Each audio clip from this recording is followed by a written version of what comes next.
Warahmatullahi wabarakatuh. Selamat siang teman-teman semua.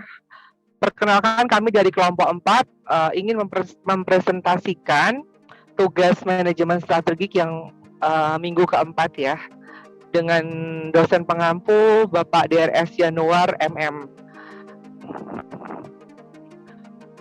Perkenalkan anggota dari kelompok 4, yang pertama saya sendiri Davina, yang kedua ada Dewanti Monika Amanda, yang ketiga ada Mas Anang Ma'ruf Saifullah, yang keempat ada Khairul dan Narmayang Sih, yang kelima ada Chris Monika Lubis, yang keenam ada Kak Ruli Haidar, yang ketujuh ada Kak Debi Anggit Saputra.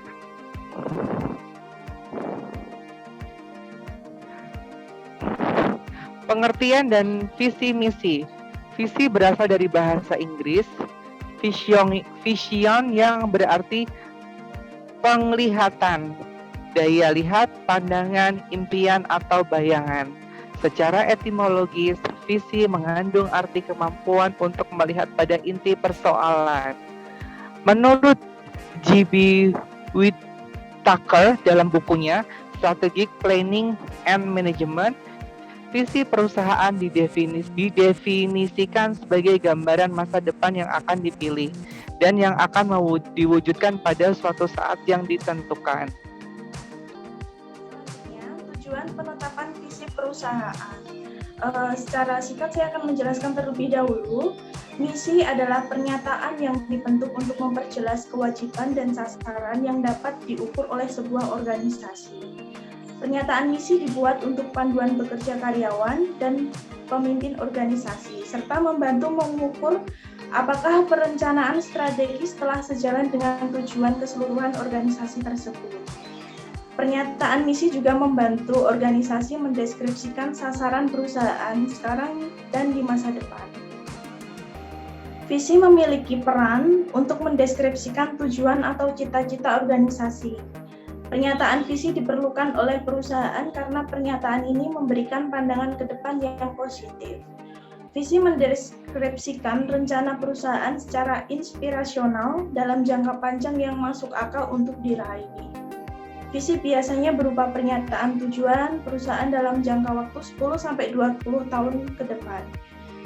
Perusahaan bisa mengembangkan suatu roadmap yang membuat seluruh elemen organisasi memiliki kejelasan dan termotivasi menyusun strategi. Berikut kami simpulkan untuk poin-poin tujuan penetapan visi misi secara singkat. Yang pertama, mencerminkan suatu yang akan dicapai perusahaan. Yang kedua, memiliki orientasi pada masa depan. Yang ketiga, menimbulkan komitmen tinggi dari seluruh jajaran dan lingkungan perusahaan. Yang keempat, menentukan arah dan fokus strategi perusahaan yang jelas. Yang terakhir, menjamin kesinambungan pemimpin organisasi perusahaan.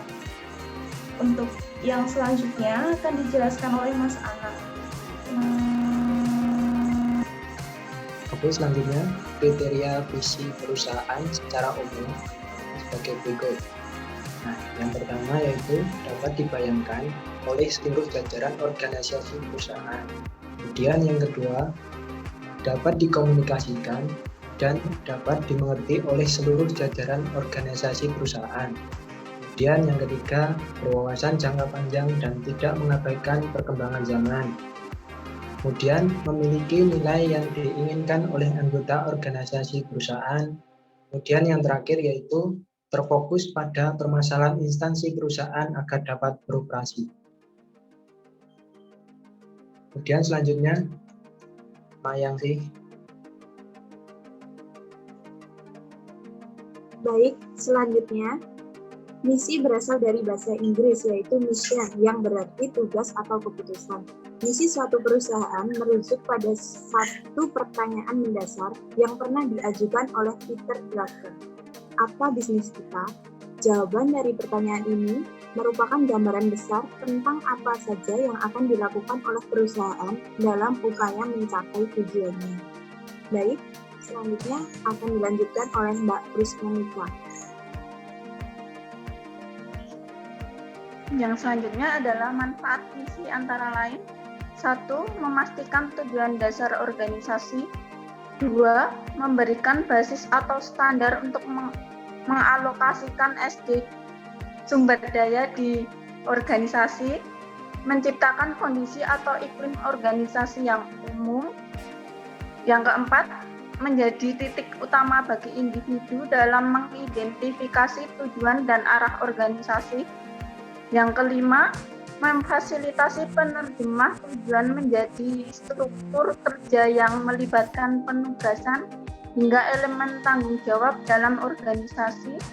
Dan yang terakhir, keenam, memberikan tujuan dasar organisasi dan kemungkinan untuk menerjemahkan tujuan dasar ini menjadi tujuan dalam bentuk sederhana, rupa hingga parameter, waktu, biaya, dan kinerja dapat dievaluasi dan dikontrol. Selanjutnya akan dilanjutkan oleh Mas. Karakteristik misi. Deklarasi sikap. Misi yang baik memungkinkan untuk perumusan dan pemikiran alternatif tujuan dan strategi yang layak tanpa mengurangi kreativitas manajemen. Berorientasi pada pelanggan. Alasan mendasar mengembangkan misi perusahaan adalah untuk menarik sebanyak mungkin pelanggan. Misi perusahaan harus berusaha untuk mengidentifikasi kebutuhan dan keinginan pelanggan dan kemudian menyediakan alat pemuas kebutuhan dan keinginannya. Deklarasi kebijakan sosial. Kebijakan sosial mempengaruhi pengembangan misi suatu perusahaan. Kebijakan sosial secara langsung mempengaruhi pelanggan, produk, pasar, teknologi, profitabilitas, dan citra perusahaan. Selanjutnya dilanjutkan oleh Debbie Anggit Saputra. Selanjutnya, variabel-variabel penting yang perlu diperhatikan. Yang pertama ada tujuan. Tujuan adalah landasan kuat untuk menggariskan kebijakan yang ditempuh dari arah tindakan untuk mencapai tujuan perusahaan. Yang kedua, sasaran. Sasaran adalah apa yang ingin dicapai oleh organisasi tersebut. Yang ketiga, strategi.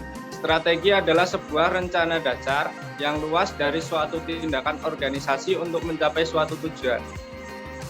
Selanjutnya, kebijakan. Kebijakan adalah suatu metode atau rangkaian tindakan yang dipakai oleh manajemen untuk menuntun secara rutin bagi pengambil keputusan. Selanjutnya, taktik. Taktik adalah sarana operasional bagi pelaksana sebuah strategi.